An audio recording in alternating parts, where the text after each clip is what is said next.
Hello to everyone. We're going to just wait just a minute as that number ticks up. Feel free to use the webinar chat feature to let us know where you're coming from. Give us a name, give us a location. We know that we've got people from all across the church with us this evening: Episcopalians, Presbyterians, Methodists, Lutherans. We're glad you're here. We're glad you're with us.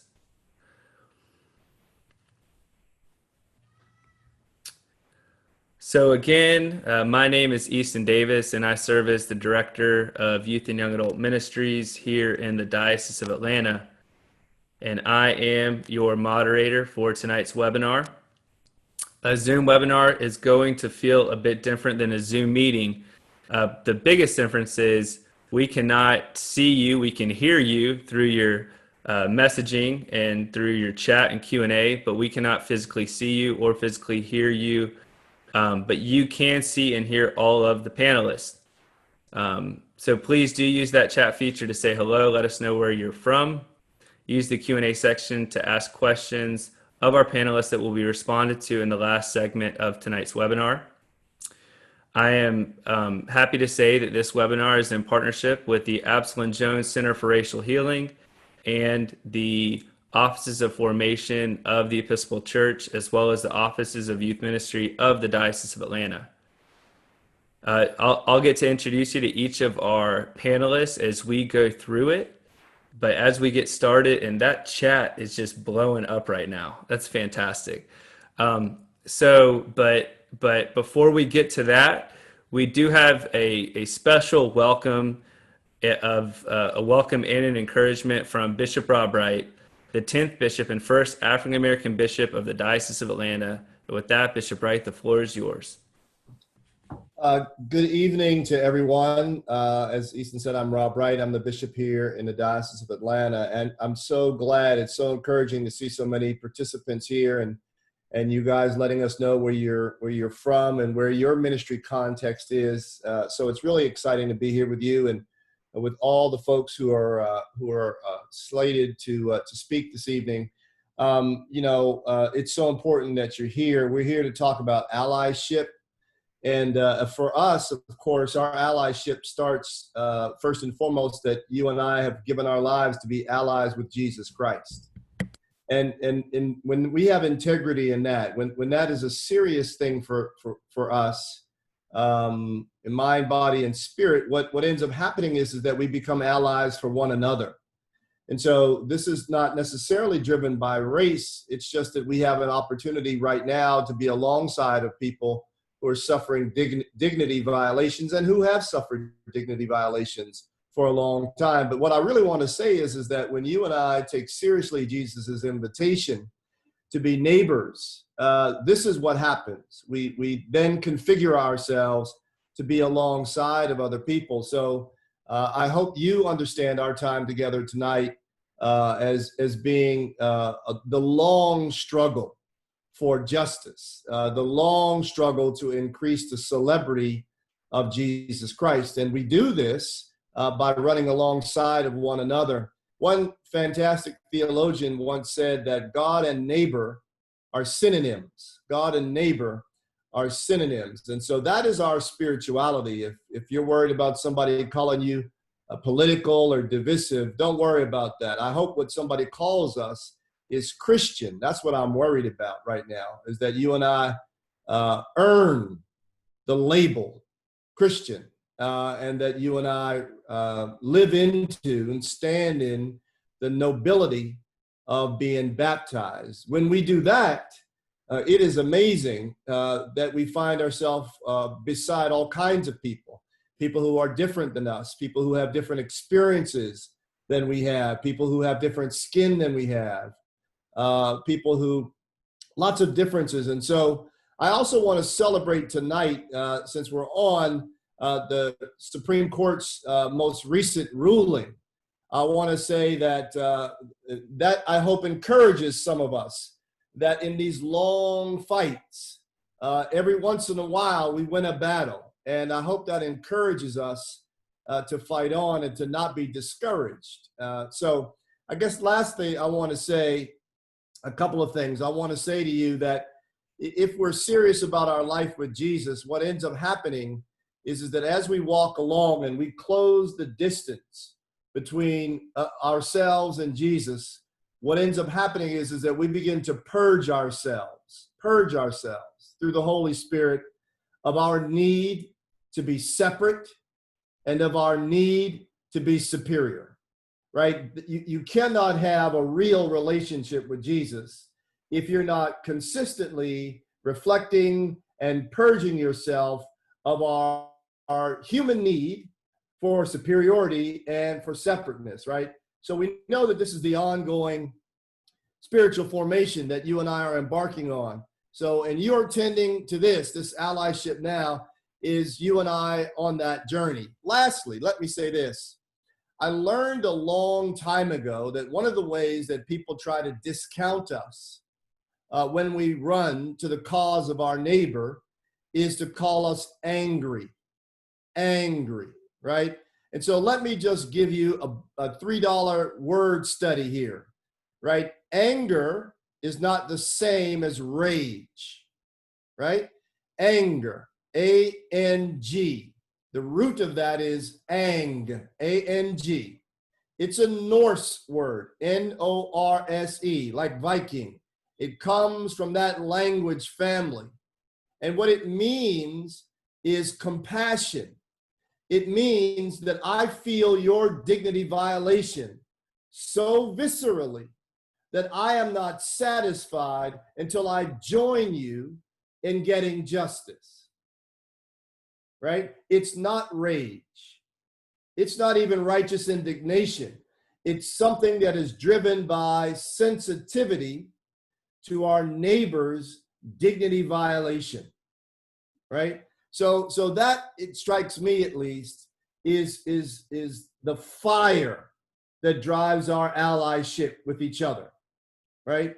And so we need to be allies with one another. Congressman John Lewis has said that as he looks out over the crowds now, as people gather to talk about Ahmaud Arbery, Breonna Taylor, George Floyd, and now Rayshard Brooks, what he's seeing is increasing numbers of people who don't have to be in the protests, but are lending their voices and their energy to these protests, and they are sustaining the protest.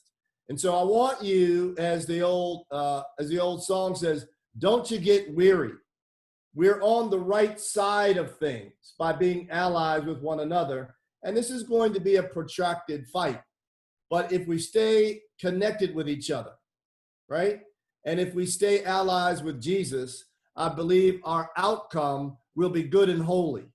So again, I want to say thank you, especially to the executive director of the Absalom Jones Center, Dr. Katherine Meeks, and to all our partners today on the call, and to all our panelists. Thank you for giving of your time and of yourself to God's work of justice and equity for everyone. So God bless you. Thank you, Bishop Wright, for joining us for that introduction. And with that, I'm so pleased to turn it over to our first panelist, Dominique Hardy. She does contractual work for the Center for Racial Healing. Dominique has a background in social work and working with nonprofits, including curriculum development for women reintegrating into society from prison. Dominique, the floor is yours. Thank you. What a privilege and an honor it is to be with you all today. And, you know, as I was thinking about how I wanted to share my experience as a person of color, as I began meditating on it, I realized that my experiences are not foreign to many of my Black and brown brothers and sisters. And when I think of allyship, I challenge us to go deeper than merely forming relationships, but true allyship moves into the path of stewarding well those relationships. Our motives matter. And so I wanted to share with you today a spoken word. And basically, spoken word is language in the form of oral art that tells a story. And I felt that it was the best way to convey some of my experiences as a person of color. But before I begin, I will tell you a quote by Lila Watson. And she said, "If you come here to help me, you are wasting your time. But if you have come with me because you realize that your liberation is bound up in mine, then let us work together." So here's the spoken word. Hello, ally. My name is Stereotype. Judged and justified by the color of my skin, I secretly wonder if we can ever be friends. I'm the shade of black and brown. I represent legal systems that have sought to keep us bound. Biases, they plaster me with their colors. Are you redlining the colors of my skin? Making access harder because I have to fight systems from within. Housing, education, criminal justice, just to name a few. Unconscious bias shapes the systems around you. Same offense, different life sentence, sentenced to Black maternity healthcare issues, because the real issue was the color of my skin. Sometimes I feel like 1/3 of property. I want to cry from within. Can you hear my pain? Because it's pain. It leaves me numb like Novocaine. Melanin, the color of my skin, and all that comes with it. Microaggressions, painful connections, pressure to be something I am not. White America, pain of my ancestors, and the lineage of inequality continues. Housing inequality, Eurocentric curriculums that says to me that my history is optional, just like I am. Shaping young minds to perceive one side of the story, never telling them that we are all worthy. All kind of taglines, assumptions, and guidelines to make me acceptable. Targeted by the police, trying to prove that I too am worthy of release because he suspected that something about me looked suspicious. Racial profiling, never considering that I am falling and I have a panic attack on the spot.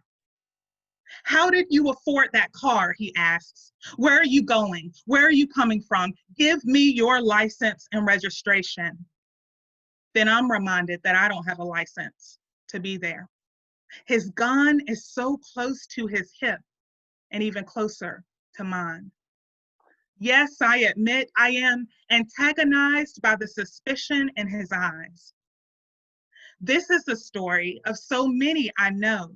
Stopped while Black, breathing while Black, driving while Black, eating while Black. I'm constantly reminded that my veins crystallize blue, and it says, I can't breathe. I don't have the luxury to go my day in silence. Not speaking up may cost me my very liveliness. You see, it's the small things, like the fear of going to my white friend's home because her father told her he hates Black people and that we could never get along. I'd heard what she said, but I figured that I would go instead. Hiding and not free, I wanted to call my mom to come get me. I've had several experiences like these. If not managed, that paranoia can bring a person to their knees. Constantly looking over my shoulders, holding my purse far out so they don't think I stole it. Having to look them in their eyes, hoping they'll remember that I deserve to survive. I choose to drive to certain places, driving through certain towns. I take the long way to avoid the rounds of racial profiling. No, I don't care for rap. I prefer R&B. Can you take a minute and not judge me? Watermelons, cotton, and no, I'm not a great dancer, but I dance anyway to remind myself that I am freer than any of my ancestors. No equal representation, code switching for protection, perceived as a threat, trying hard not to regret the Black skin that I was born in. Guilty until proven innocent. The law has been reversed, and it also reversed my innocence. I had a fear of being judged, so I lived my life in such tension, finally realizing that I can never convince them of my own significance. Made in the image of God, I am not inherently more dangerous. I am not violent. I am not an animal. I didn't come from a monkey, and no, you cannot wash my skin off. Surprised I can speak with the flow in which we sit.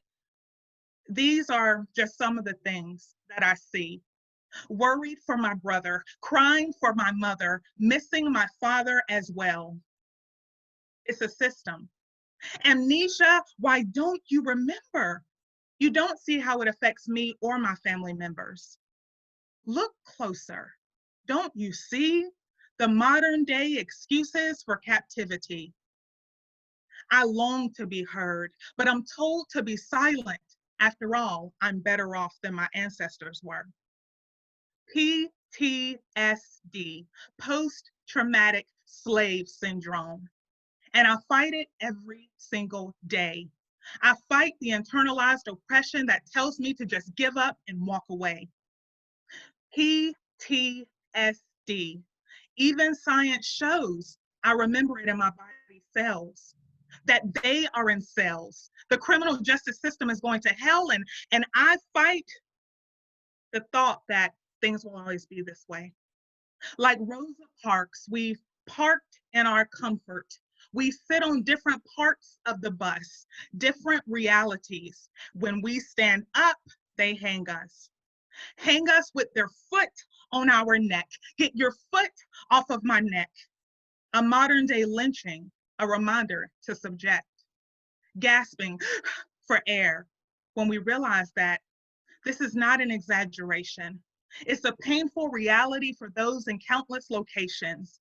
It's the new Jim Crow, internalized oppression. I'm constantly reminded that many don't view my life as a blessing. Land of the free, home of the brave, but when I chose to speak up, they told me to sit down and behave. No coloreds, dogs, or Jews allowed. That same history still separates us now. You see, telling my story does not victimize me. In fact, it's the only real way I can start to be free. Fear and assumptions kept us apart, but now there's a divine clarion call to reset and restart. This will only happen through relationships. They serve as a mirror for our own biases and flaws. Together, we can tear down the system that oppresses us all. Hello, ally. My name is Unity. We don't all have to believe the same to be free, and your privilege does not have to be used to weaponize me. You see, meaning well is not enough. Systemic changes will forever change the trajectory of Black births. You don't have to feel guilt or shame. Instead, use your privilege to ensure that my life is not in vain. Stereotypes destroy unity. What's your name? Remember, we all stand on the backs of someone's shoulders. Just make sure you're not standing on our neck. Thank you. So I just wanted to share that spoken word because I felt that it was an adequate compilation of some of the experiences that I've had to share with others what it's like to be Black in America. You know, there was a quote by Martin Luther King, and I'll conclude with this. He said, "We can't change everyone's heart, but we sure can stop them from lynching us." And I think that's an important part too. So I want to encourage you that as you engage in allyship, as you engage in relationships, to do the internal work to become aware of your stereotypes and biases. And the truth is, it's not all about eliminating them as much as it is becoming aware of them. Because if you could become aware of them, then you can change the behavior beyond that. Unity and stereotypes clash and they cause the death of each other. I encourage you to get comfortable in your relationships, get uncomfortable in your relationships, big difference. They will be your mirror. Get involved in the system, ask questions to find out where inequality exists. Decide what creative things you will do about it. Don't allow what you cannot do to stop you from what you can do. You are the one to make a difference. Thank you for your time. Dominique, thank you. Thank you for opening up and making yourself vulnerable in this space, and for everything that you shared. At this time, I'd like to welcome Abel Betances, who serves as the intern for Hispanic youth in the Diocese of Atlanta. In Abel's role, he helps plan events for Hispanic youth, and with a focus on inclusion of all youth in the Diocese of Atlanta's youth programs. So Abel, take it away. Thank you, Easton. So good evening, everyone. Definitely very honored to be here tonight and that I was asked to be a part of this panel. So kind of like Easton said, I work with our Hispanic youth here in the Diocese of Atlanta, along with him, who's the youth minister for our diocese. And, for me, it's been kind of growing up, I've had to deal with a little bit of both of, being a person of color, but also being a person of Latin descent, which I think is something that is also still, it's still a big challenge, something that's still being worked on for people to be included at. I had to, on one side, going through school and growing up, I had to deal with, the stereotypes of a Black person. I do come from, anyone who knows, anything about history or anything like that, most people from Latin countries, they came from slavery. It was slaves that were brought over to the New World. So, I had to deal with that part as well. But on top of that, the Latin side of me as well. And, I think something that as I was meditating and preparing for this panel, I kind of looked into a personal story or a personal experience of mine where, so I'm a PK, a priest kid here in the diocese. Both my parents are priests here in our diocese. And my dad has actually had the pleasure of serving at 4 different parishes throughout our diocese. And as I grew up, in our diocese and going to church every Sunday, every week, and moving along through each of those parishes, I did notice that, and I hate to say the word, but that like segregation or that form of looking at, either the Latin community or the Black community or the Asian community a different way, or not understanding them completely. And I don't think it's necessarily, a lot of times I did see some, unfortunately, some parts that were racist that came out of hate. But for a lot of it, I think a lot of where those were coming from was ignorance or not knowing. And I think for me as well, I kind of grew and learned as I grew up. And I'll tell you a quick story. When I was younger, my family is from the Dominican Republic, and in Dominican culture, if somebody's called Black, they take big offense to it. It's just something, for some reason, the culture, they think themselves differently. But, somebody who studies, who knows, we're Black. And I would get very angry, at people when they called me Black. Or if somebody would call me, oh, you're Mexican, or you're from Spain because you spoke Spanish. And it wasn't until I hit, I think, middle school or high school where I started to feel comfortable with being called Black, I was like, okay, yeah, I am Black. Or, somebody would say, you're a Latino, you're a Hispanic, and use those terms interchangeably. And I became more comfortable with that as I grew and knew more. And I think it was through me learning and reading and doing research and speaking to other people and interacting with different people. I got a degree in international business when I went to college. And one of the things that they teach you in international business is everything is about relationships when it comes to business.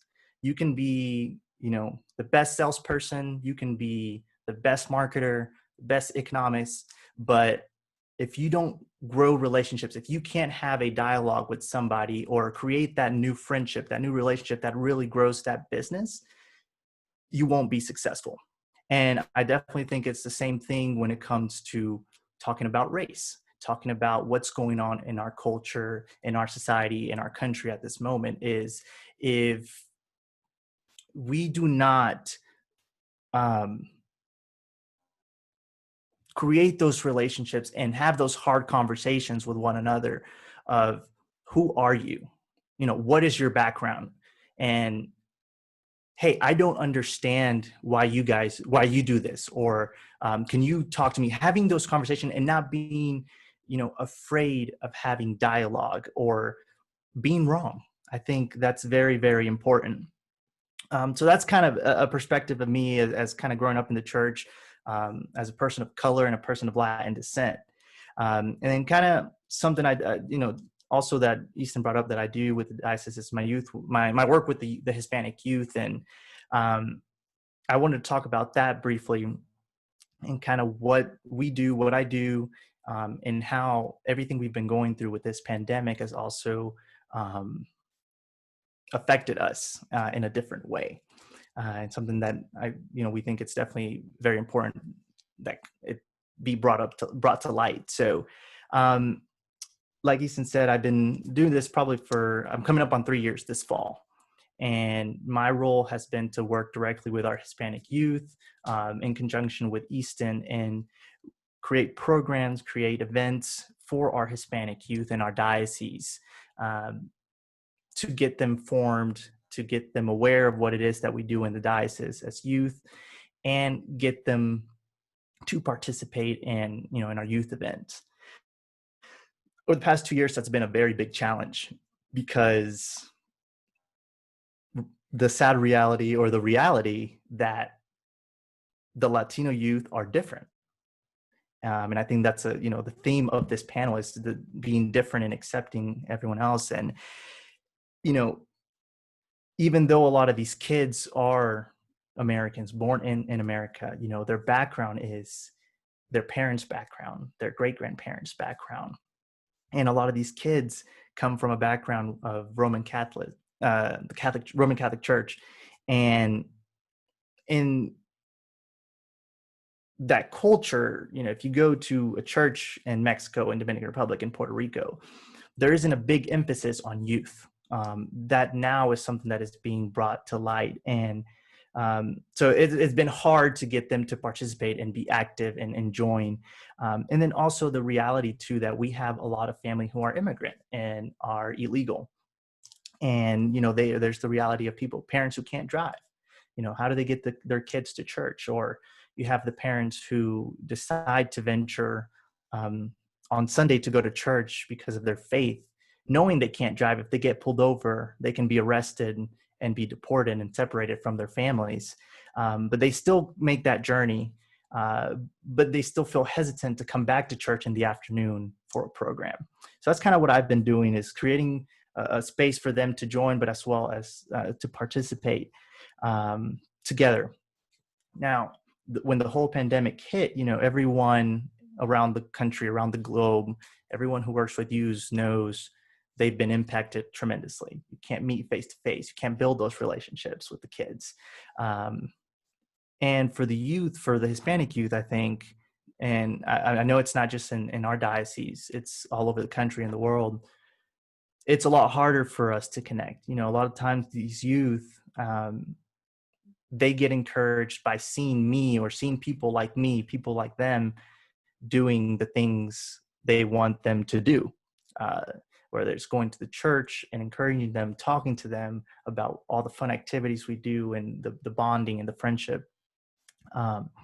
So that's been a big challenge. And, for me, I've tried to reach out to a lot of them, but the fact that they can't meet face to face, I think, has really shut them down. And it's something that we've really been working and creating new ways of trying to reach out to them. And one of the things that I kind of started doing was doing a dedicated video to them and posting it on our website, so they can hear kind of a message of hope of what's going on in the world, letting them know, we're still thinking about you.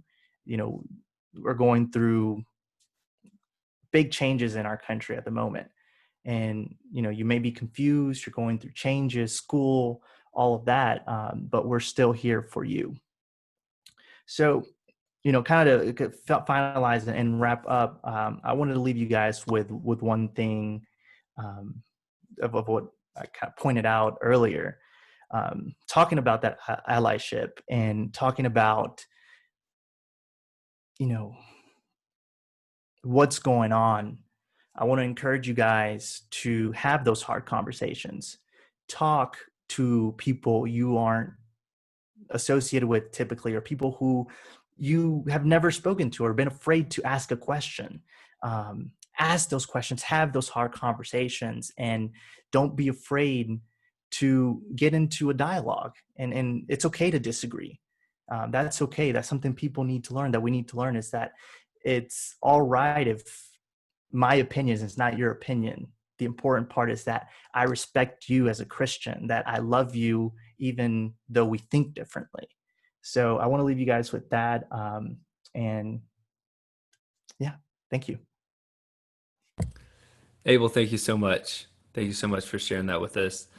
And now I'd like to turn it over to Samantha Clare, who serves as the Director of Christian Formation at St. Paul's Episcopal Church in Fayetteville, Arkansas. Samantha leads parishioners through their Becoming Beloved community group. For the past 3 years, parishioners have been formed through personal reflection, education, and pilgrimage.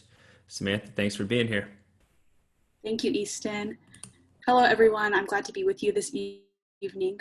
I wanted to begin my time with you speaking a little bit about what it was like for me to grow up as a white person.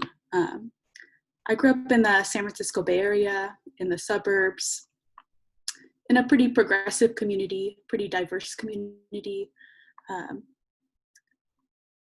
And yet, I cannot remember the first time that I had a conversation about race. I did go to the Episcopal Church beginning in middle school, and our diocese in the Diocese of California offered an anti-racism training, which I had the opportunity to go and participate in when I was 15 years old. My youth minister took me to my first protest. My parents were supportive of both of these, me participating in both of these things. And being part of that training and the protest helped me to begin to recognize and name racism in my context, in my world. I started to see that when in middle school, many of my white friends' parents moved to the next town over, that was white flight, or that the dress code at my high school was unfairly targeting Black culture. I was becoming more aware of those sorts of things, and yet it was easy for me as a white person to feel guilt and shame about me being white, and to let that keep me from really exploring my own relationship with race. It was easy for me to, as a white person, feel immobilized, to be able to recognize those issues, but not have any real clear direction of how I could make a difference personally. As a white person, it was easy for me to feel like I was a pretty good person, I had the right politics or theology, but I was able to disengage from doing any real justice work without any personal consequences. So I want to ask, like, why, if all of those options were so easy, why choose something else? Why choose not to disengage? And honestly, for a while, as a young person, I did take the easy road. I was aware of racism in the world, and yet I chose not to engage it directly. Now, it was about the time that all of the Ferguson uprising was happening that my commitment to being an ally changed. That moment was catalyzing for me in my young adulthood. Maybe like this current moment around George Floyd protests are for some of the young people on this call. I was reinvigorated or invigorated for the first time to commit to the work of racial justice. A seed had been planted in me by the training and the protests that I was taken to, but I had not taken the time to tend those seeds. And at that moment, I chose, I'm going to put in the work. I'm going to care for what has been planted in me and help it to grow. At that point in time, I began to take the words that we hear in our baptismal covenant more seriously. And it got to the point that I could no longer go to church and affirm those words and then go out into the world and ignore the injustice and turn a blind eye to the evils of racism. It was not enough for me to believe the right things or to say the right things. I had to choose to also act on those beliefs. So what it really came down to for me was a conscious choice to engage the work of being an ally. And so that's what I want to put forward tonight, that this is a conscious choice that we make, and we have to make it over and over again every day to stay engaged, especially as white people who have the privilege to look away or set it down. We have to choose to engage it and confront racism in every moment.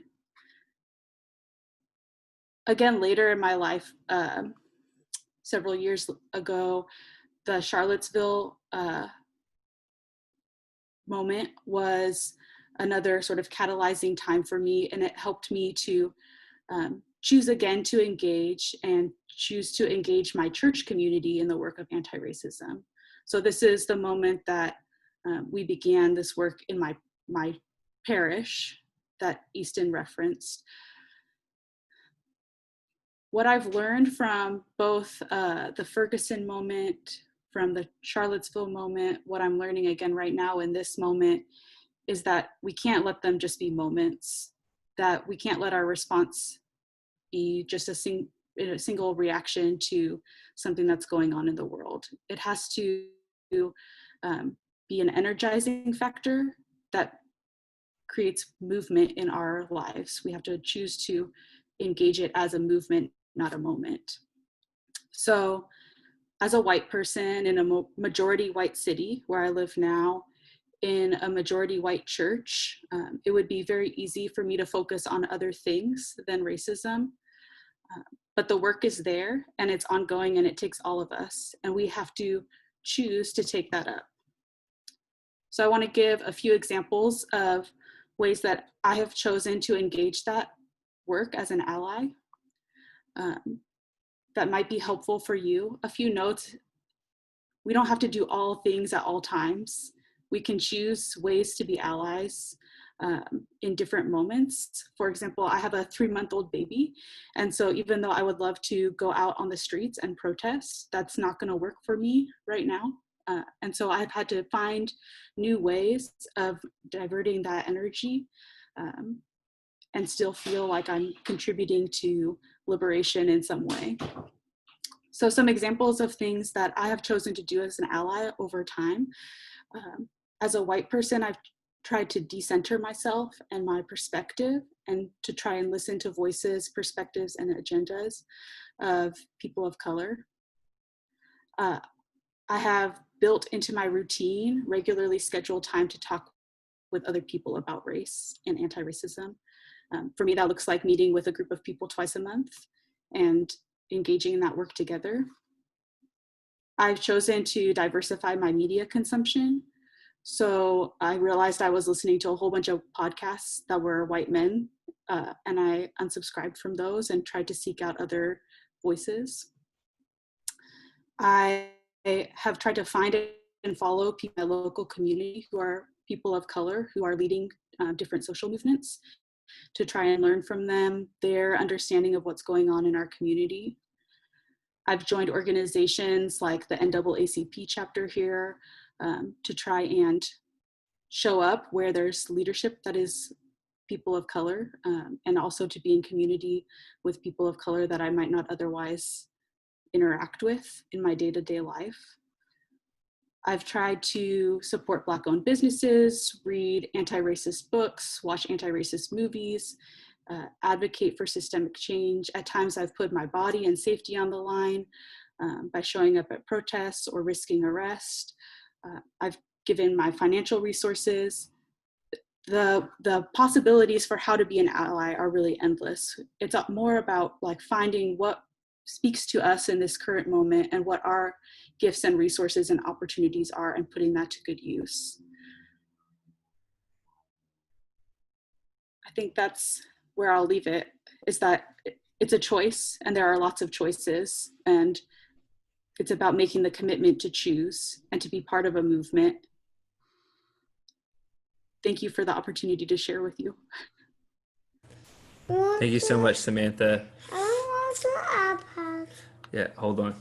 You got trying to do double duty here. Hold on. Do you want here, dude? And with that, I'm so excited to welcome Dr. Katherine Meeks as our final panelist for tonight.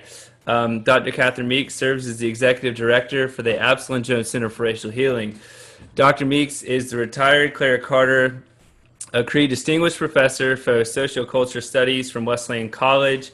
She has a podcast called The Brave Space with Dr. Meeks. And she's also a friend of mine and a hero of mine that I'm just so grateful to be able to walk alongside and to continue to learn from in any way that I can. Just soak it up, people. Just soak up what she's got for you, because it's such a beautiful thing. So Dr. Meeks, thank you for being here. Thank you, Easton. It's good to be with you, and I'm glad to see Andy. So yeah, he's a wild boy. He doesn't stop. Yeah. And before I start, I want to say how much I appreciate all of you, Abel, Dominique, and Samantha. But Samantha, you did a really good job of talking about how to be an ally when you're not in proximity to the people you're trying to be in allyship with. And I was going to talk about that, and you took care of it. So your examples were really quite wonderful. And I hope people were paying close attention, because we get that question about 18 times an hour, particularly right now. So thank you very much. So I'll just say really briefly about myself. I grew up in Arkansas. My father was an illiterate sharecropper. My mother was a school teacher who graduated from college the same year I graduated from high school. So my mother went to college for 18 years, off and on in all kinds of ways, to try to get a bachelor's degree. I grew up about 25 miles from Elaine, Arkansas, where in 1919, 230-something sharecroppers were massacred by a handful of white people, because those people were trying to organize and become more empowered as sharecroppers. And I grew up that close to that situation, but never heard about it until about 5 years ago.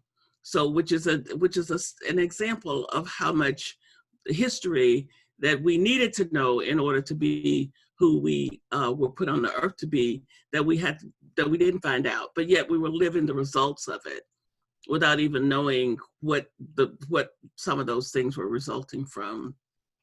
I grew up, of course, in segregation, with a school where we never saw a whole piece of chalk.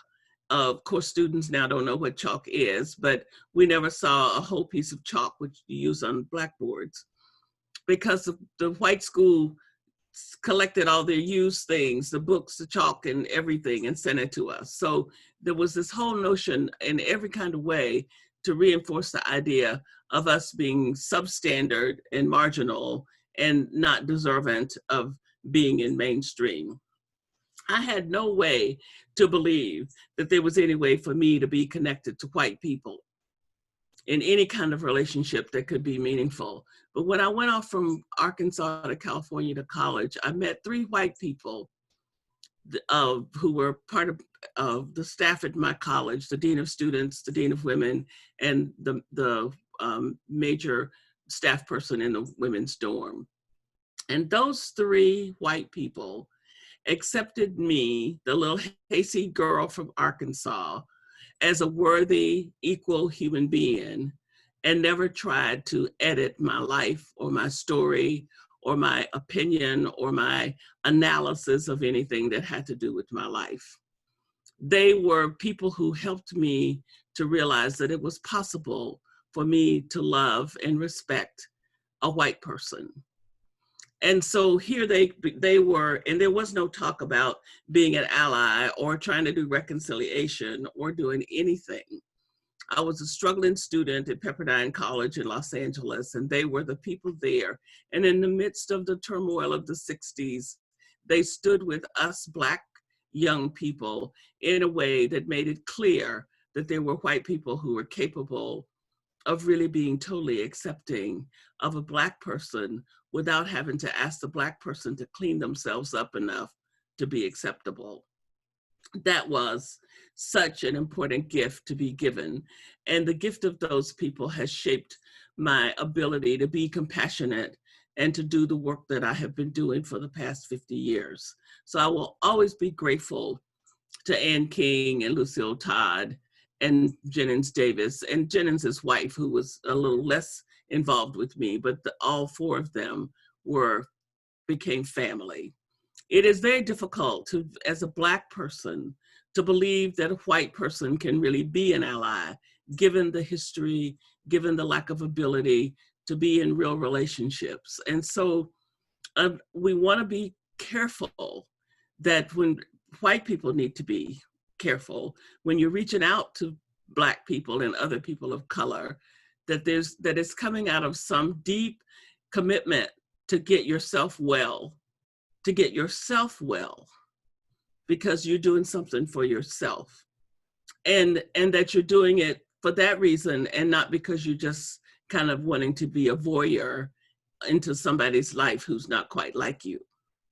There's a lot of voyeurism going on all the time in this effort to build relationships, and it's important to separate the voyeurism from a real desire for deep relationship, where you are willing to walk alongside somebody who doesn't look like you, doesn't think like you, hasn't had the same experiences that you've had, and somehow might even make you feel a little bad by some of the experiences they've had, but you're willing to stand with them anyway.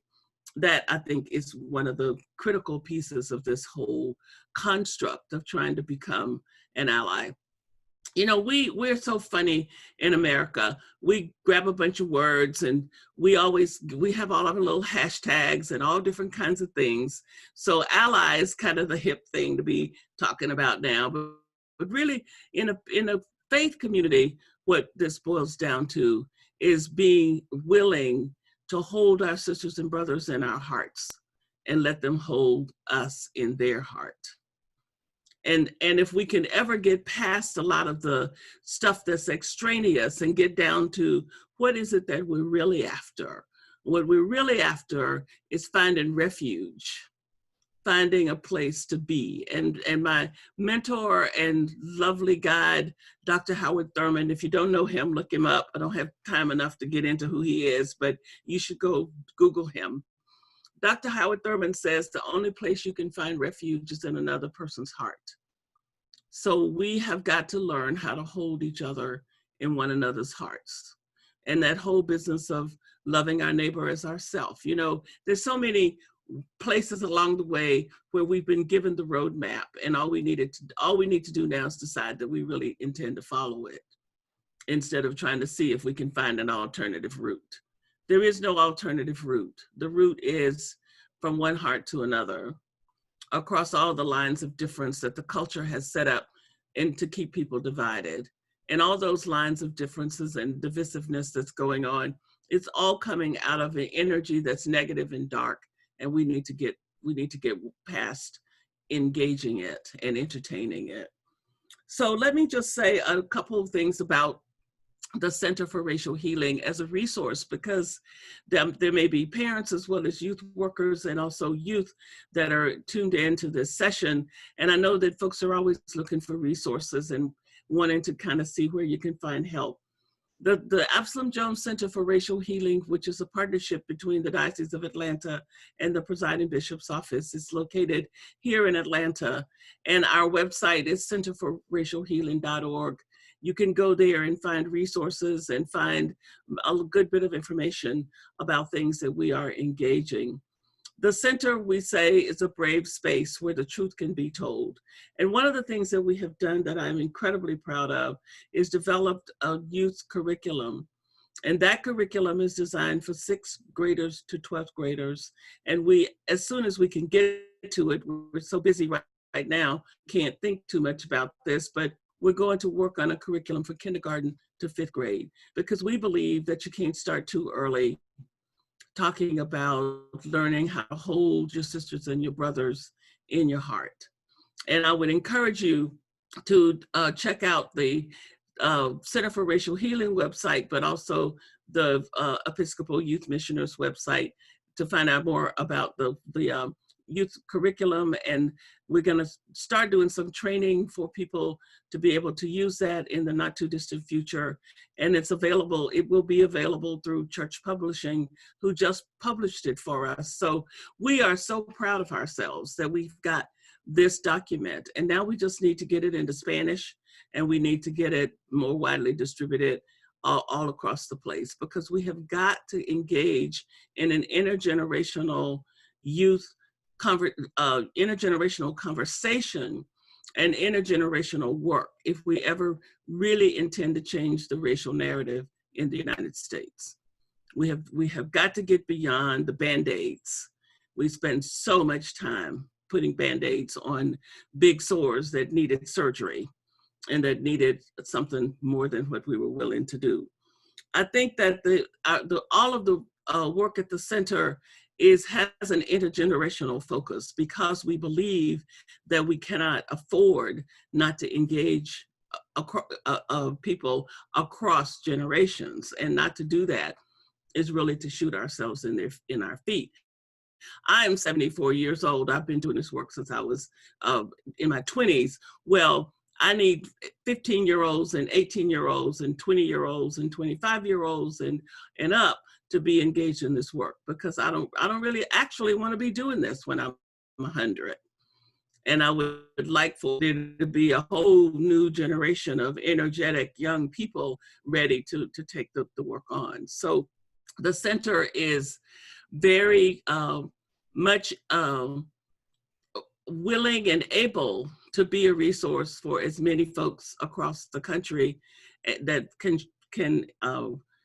reach out to us. It is our responsibility to be a resource across the whole church. So please be in touch with us. Please let us know how we can be helpful. The last thing I want to say is that in this era of double pandemics, the pandemic of COVID-19 and the pandemic of racism, one of the big initiatives that the center is getting ready to take up is reimagining policing. And I'm sure all of you are aware of how big of a challenge that is in front of us. And as you are thinking about allyship, that's one place where we need allies to stand and to be counted as much as possible in as many ways as possible.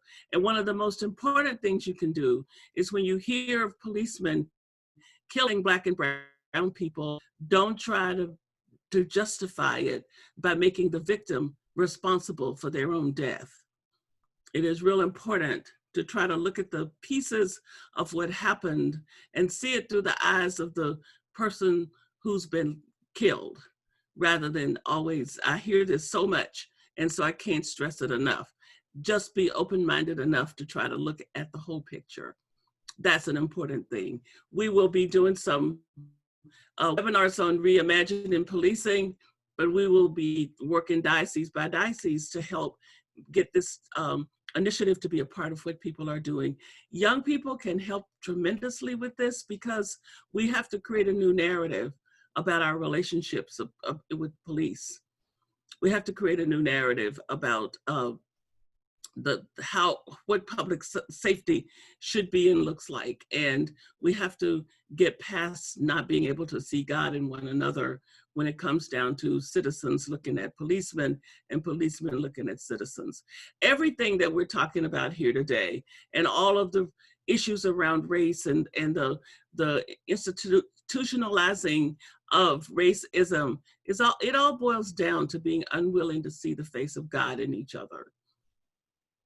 If we are willing to see the face of God in each other and act as if we believe that when we encounter one another, we are encountering another part of God who's standing in front of us, because God in us is reaching out to God in you, we would act differently and our world would be different.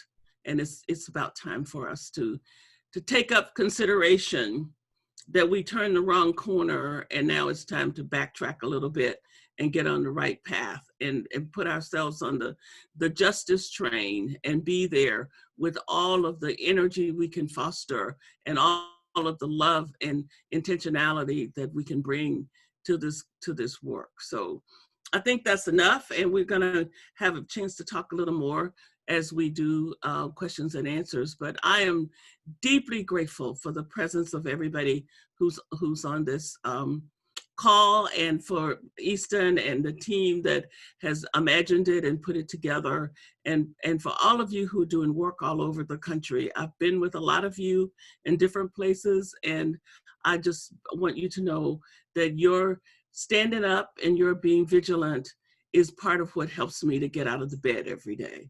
Thank you. Thank you, Dr. Meeks. A reminder that this webinar is brought to you by the Absalom Jones Center for Racial Healing, the Offices of Youth Ministry of the Diocese of Atlanta, and the Offices of Youth Ministries of the Episcopal Church. I know Bronwyn Cart-Scove just had a comment. So Bronwyn, thanks for joining us tonight. Bronwyn's our Officer for Youth Ministry for the Episcopal Church. I shared some resources. There will be a follow-up email that goes out tomorrow, and in that email you will get a lot of the resources we've talked about tonight, as well as a few other things. And so with that, we're going to go into our Q&A time, and we've got a ton of questions to get through. So we're going to do our best to get to all of them. We will save them and try to get to them tomorrow if we're not able to get to all of them tonight. The first one, Dominique, this one can probably be answered very quickly, and I'm not surprised that this was the first question asked by Eric Travis, but is the spoken word piece that you did for us, is that available? Can we get a copy of that? Sure. Great. It will be available. Fantastic. Well, I will. We'll make sure that Dominique and I will connect, and we'll be sure to send it out to you guys tomorrow. Okay. So this one, and some of these will be for everyone, and some of these will be for maybe one person. But this one I think is for everyone to answer to. And they decided not to leave their name, which is totally fine. You can leave your name or not. But I'm currently in a parish that seems to not want to engage with racism. How can I start this conversation?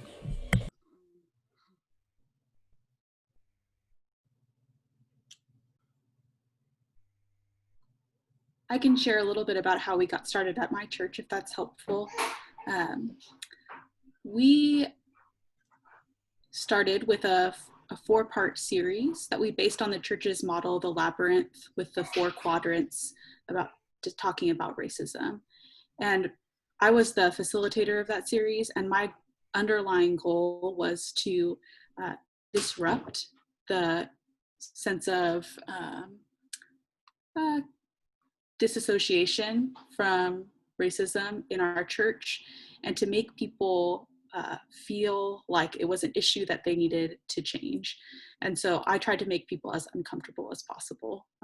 We're a mostly white church, so I tried to make it personal, make it connected to the Episcopal Church, and to try and just get people to have a desire to do something. And so we started with that series, and then we moved into more regular meetings. But it was really just about making people feel like it was an issue that they could and needed to address.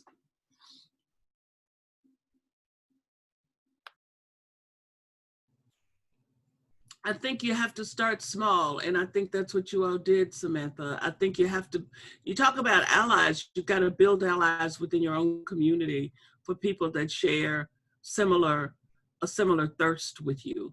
You know, one of our problems is we're good capitalists and we want everything to be just gushing with results. And so it takes a lot of being willing to take very tiny steps, and sometimes to feel like you're going backwards instead of forward, and a commitment and intentionality, I think. And I had the great opportunity of being with you all, Samantha, in your parish in Arkansas, and watching the great work that has grown out of those tiny steps that you started with. So I think that people have got to not second guess themselves and think that something is too little.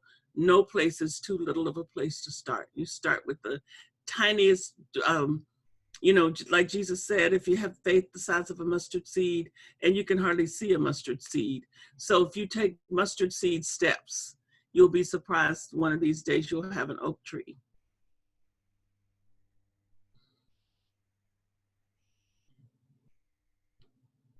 I'll say something on that. I think actually kind of lived through a little bit of this. My dad was at a parish once where there were a couple people who were not very happy that there was a Hispanic congregation coming to that parish. And, it was a bit of a challenge for him and his team and the bishop, to be able to go ahead and get that Hispanic congregation moving and going in there. But I'll tell you this, it was just the perseverance. And like Katherine said and Samantha said, it's taking those little steps and persevering. The people who did not want the Hispanic congregations there ultimately ended up leaving, but it left room for those people who really wanted that integration, who wanted to see that brighter future, that colorful church. And I think that's what happens too. When you keep doing what's right, you'll see more people come together and pushing for that as well. So I say just keep going forward. All right. Abel, I'm going to get you speaking again here. This one's from Mildred Reyes. Abel, how do you speak with Latino youth who know there is racism not just only with Black, brown, and white, but also within the Latino community? Yeah, so Mildred, on this one, Latino youth, they're very aware of the racism that they experience. They feel it at school. They feel it when they go out with their parents and they're speaking in Spanish to their parents because their parents aren't very fluent in English. It's something, I've lived through that every Latino kid goes through. And they're aware too of the racism that's going on with everyone else, whether they're Black, Asian. One of the ways that I like to engage the youth, the Hispanic youth, when I talk to them or meet up with them, is having that time that safe space, make them feel safe that they can talk about it and have those conversations with them, and kind of let them say what's on their chest, but also show them, the good thing. Don't just show them all that's bad. And one of the things that I think we've been able to do that here in our diocese is integrating them into our diocesan youth and having our Hispanic youth participate in some of these events that are primarily white, and them seeing, kids their age going to school with them, and they interact with them and they're like, okay, so we're not that different. We can be together. We can do things together. So it's just having that dialogue, not being afraid to have that hard conversation. And then at the same time, just being respectful and listening, because a lot of these kids are going through something or through experiences that are very tough and hard to talk about. So just creating that safe space. Samantha, this is from Carolyn Williams. Could you please share some of your ideas for allyship when proximity isn't possible in writing somehow, please? Okay, so that was more technical, but yes, Samantha, can you share some of that with us? I will send a list to Easton to include in the email that you will receive tomorrow. All right. Okay, this is from Luke Thompson. As a 23-year-old black man studying political science, how do I reiterate the fact that being silent hurts the movement towards justice for all? In other words, how can I encourage my white friends and colleagues to not be afraid to speak up, even if it may not be the cool thing to do? Much love from the Diocese of Michigan. That's for everybody.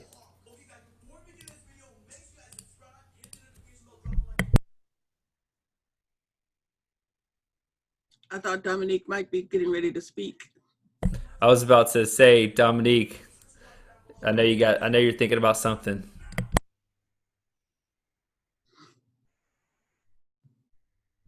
Yes, I would love to answer it.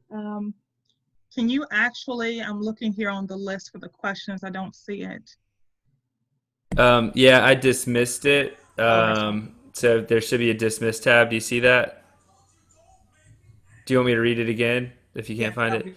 Yep. As a 23-year-old black man studying political science, Yeah. Did you find it? How do I reiterate the fact that being silent hurts the movement towards justice for all?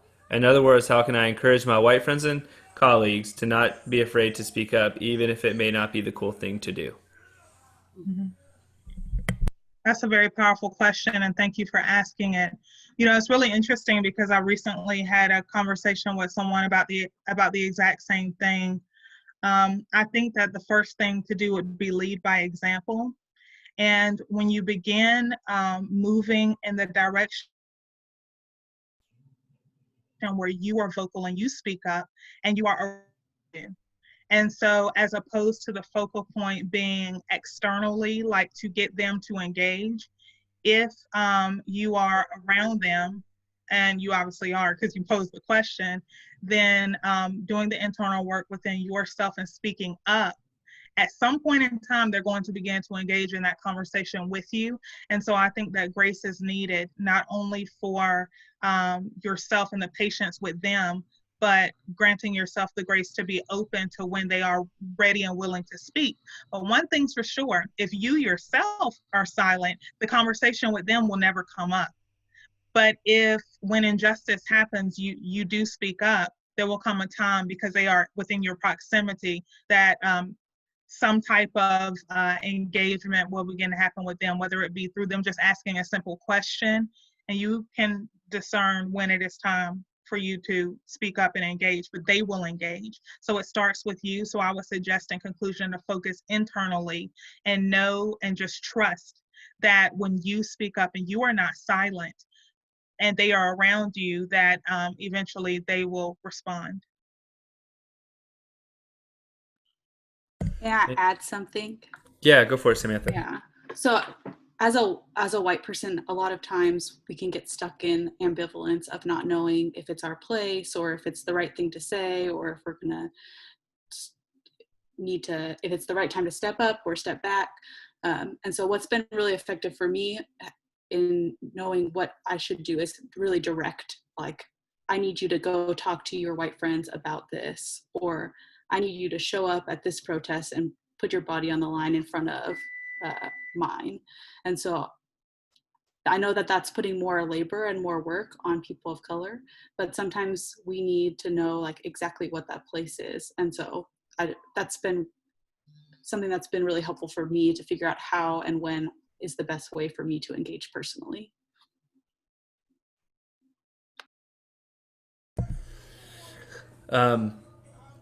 Let's see here. Brandon Nonamaker, to any of the panelists, what are 3 concrete actions that young people can take to be true allies?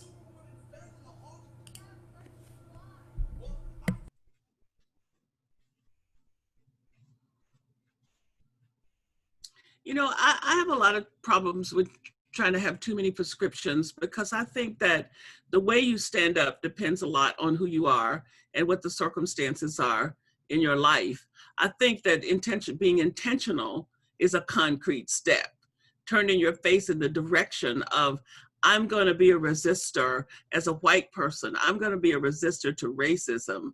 I think that's the first step. A period, wherever you find it and however you find it, and then decide as situations present themselves, how are you going to stand in those situations? And I don't think that I could sit here in Atlanta and give you a list. I think if I do, then I do you disservice, because the things that get presented to you might not be the ones that I have on my list, and you will let them pass you by, and that'll be you. That was your opportunity to stand up. I think that if somebody's telling jokes about Black folks and you're in the room, you can be an ally to a whole bunch of Black people and brown people by not thinking of letting that go past you, by not being in that conversation and being entertained by it, by speaking up. So there are generalized things like speaking up and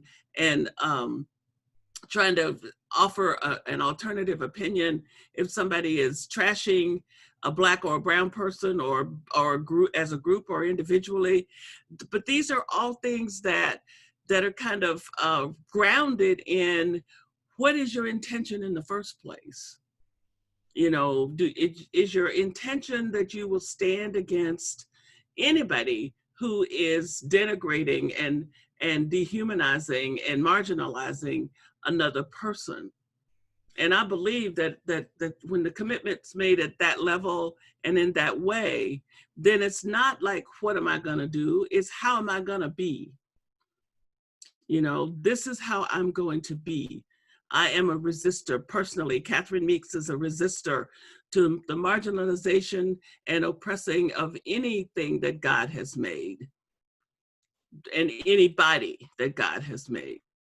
That then determines my day-to-day behavior. And it's not like, am I going to stand up because somebody's maligning this blind person, or somebody's maligning this homeless person? Those questions are not my questions. Because yes, I'm going to. That question has been asked and answered at the depths of my soul.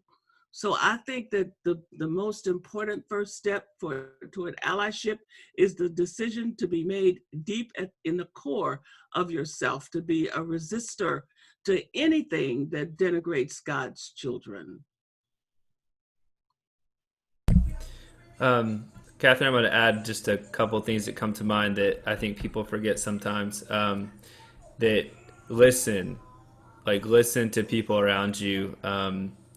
If you have connections with people of color, listen, or find people to follow on social media that you haven't followed before. Like, read literature that you haven't read before. Like, I think that is one of the greatest gifts we can do to ourselves in this work is listen and educate yourself. It's such a step that you can take that will help you then amplify the messages of others and be grounded in what you believe.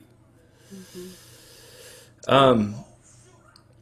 This one is, I think this is a really, I've heard of this a couple times, and so I'm interested to hear what the response is to this. But Nora Terrell, my college has not addressed this movement. As an incoming freshman, this concerns me. What should I do? That is such an encouraging question for you to even ask, because one thing that really encouraged me when I was in college is the fact that there are full of opportunities for you to step up in terms of leadership.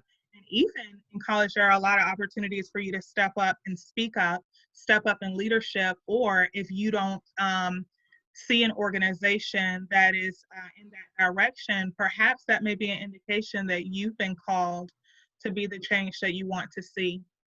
And so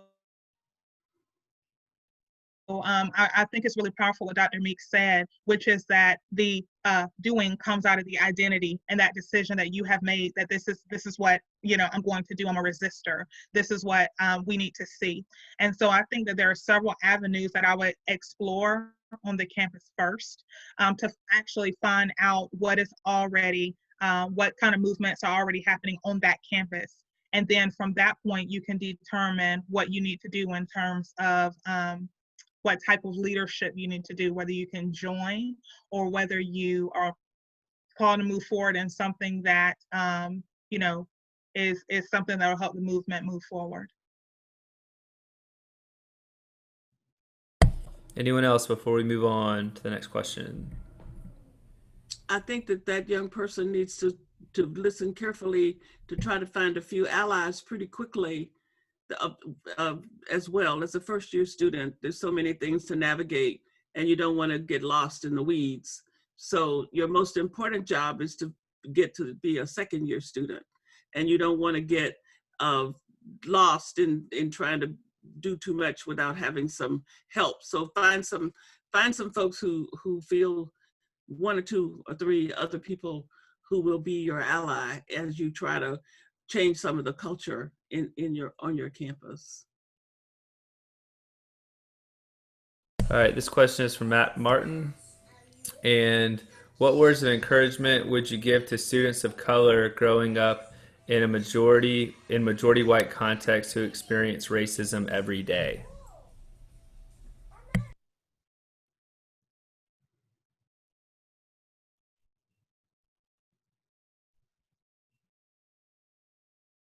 Well, you know, the one thing that I think has to happen for students who are students of color is some awareness and acknowledgement and naming, and not to kind of try to push the aggressions, whether they be micro or macro aggressions, not to push those down in a way so that that you act like they didn't happen.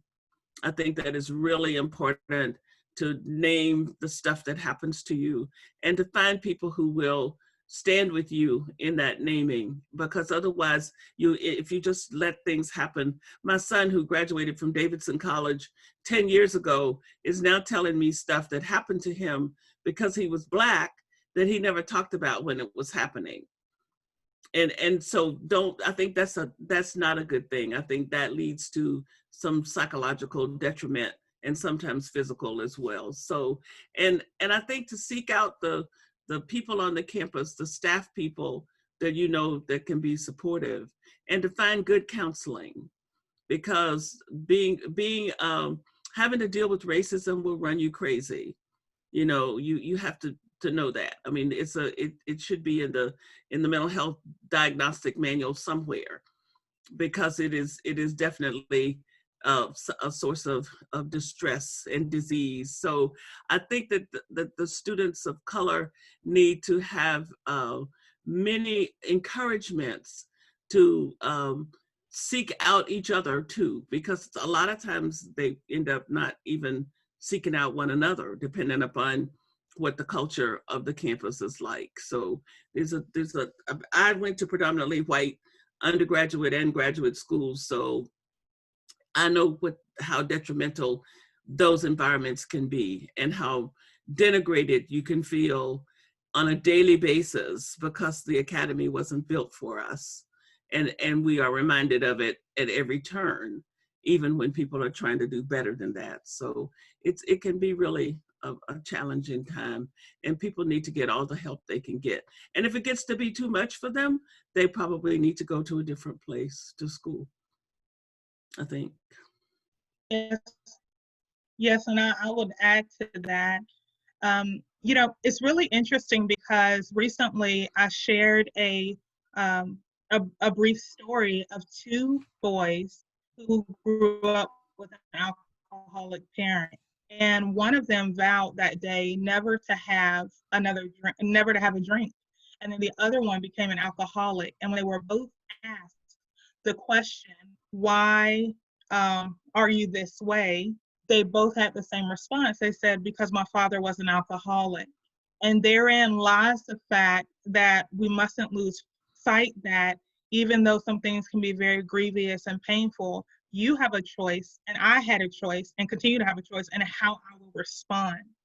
So just because I am victimized does not make me a victim. A victim is a mindset. And so there's a choice to be made, and sometimes it can be so overwhelming with racism and these little microaggressions or these subtle things that happen, and then they build up.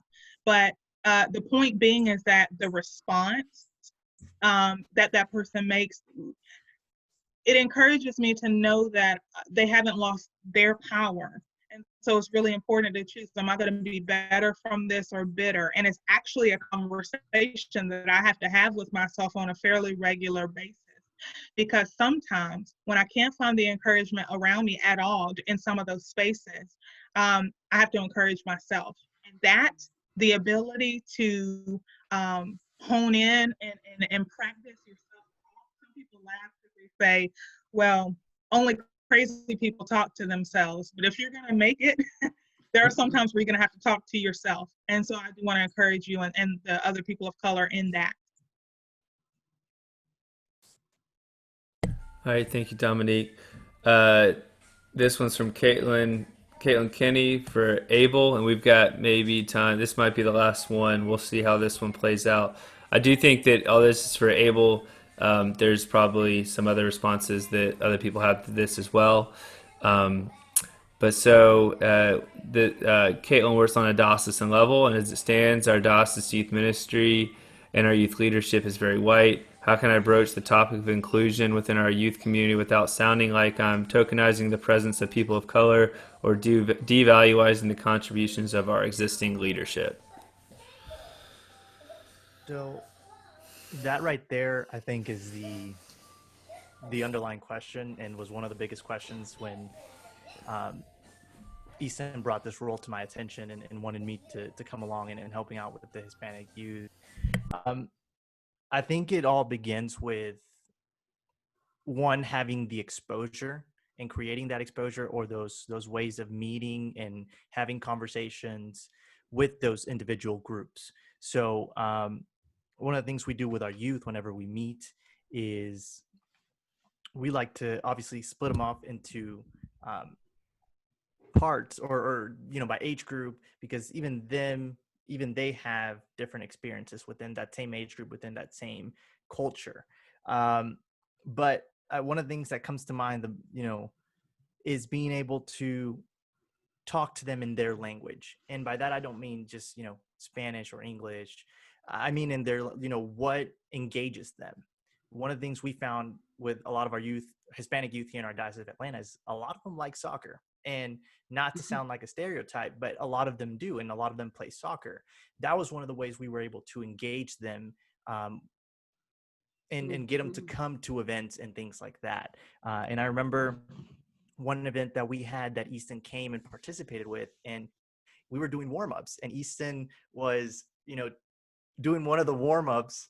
Sorry to throw you under the bus, man. One of the warm-ups he was doing, it was something that we do at Camp Michael, one of our retreats, or at our retreats or events, and which tend to be primarily white for the majority.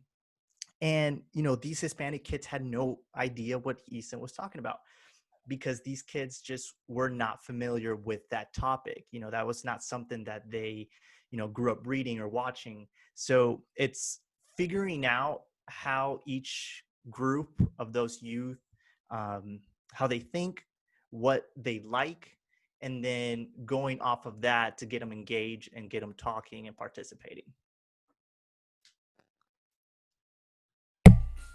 All right. Any other thoughts on just inclusion of young people and how to have those conversations with? Because I think, Caitlin, to your point, I think there's a larger conversation to be having on, if it's if there are people of color that could be a part of that community that y'all are aware of that aren't, what are some ways that you talk about that with leadership, right? And just kind of a plain way. Any responses to that? And I think that there has to be some boldness and some waking up to the fact that all white environments ought to be willing to have people of color come in leadership. And that's generally not the case, which is why the leadership ends up to be all white. And it doesn't mean that there's anything wrong with the all white leadership you've got. It just means that you want to try to make it clear that you think that other people can be a part of your team as well. And so I think there just has to be some honest conversation about that, and honest deciding, do you really want to be as white as you are? Or do you want to try to understand that God's kingdom is made up of more people than white people? And that, the church has got to deal with its own commitment to racism. And we do it congregation by congregation, position by position, day by day. And we're doing a poor job of it right now. And we need to wake up to that fact, because we are glad to elect Black bishops in places where we wouldn't want to have a Black priest, because you only have to deal with the bishop once a year as a congregation, but the priest is there every day. And you don't want, so deciding if you're in these all white kind of supremacist atmospheres, are you willing to let some Black folks be there and be a part of the leadership? That to me is a question. It's got nothing to do with denigrating the current leadership or making anybody Black a token. It's got to do with deciding that the way to deal with racism is to start deconstructing it job by job and day by day in our parishes. And I would hope that the youth and young adult ministers might be able to show the rest of us the way forward with doing that a little bit better. Yeah, I think one thing that we've done in the Diocese of Atlanta to that point is our communities of color being very intentional about reaching out and letting them know what we do, in the invitation to participate in what we offer, and then doing everything we can to elevate people of youth of color like into leadership, and whether that's in, I think that you've got to, it's just like the intentionality that goes into that in youth ministry of saying, this is important, and we're going to speak truth to this, and we're not just going to kind of, I think you've got to just get through that discomfort and just be able to say to people, this is the reality, and we need to talk about it. So that's one thing that we've done in our diocese. So I know you're done, dude. I get it. Well, we're at 8:30, and we've got a few more questions and we'll go through them, and we'll make sure that hey, no, hold on, dude, and we'll make sure that we get those. You'll get a follow-up email tomorrow. Any last words from you, Dr. Meeks? Well, I just would like to join you, Easton, as the youth commissioner here in the Diocese of Atlanta, and Abel and Dominique and Samantha, and thanking everybody who has taken time out of your life to spend this hour and a half with us. But more important than spending the hour and a half with us, to thank you for being intentional about trying to make a difference in deconstructing and dismantling racism in the church and in this country. This is work that the church has got to do. It was not God's will for us to create the structures we have created in this world and to bring them into the church house too. And thank you for being a part of the enterprise of doing that work and trying to really be who God wants us to be. And I wish you every blessing and as you go forward, and I wish you the ability to become a half a shade braver. And you can join us this Thursday for Reimagining Policing, and we will send out all that information via email tomorrow. So again, thank you so much for joining us, and we look forward to continuing this work together. All right, we'll see y'all next time. Bye. Bye-bye.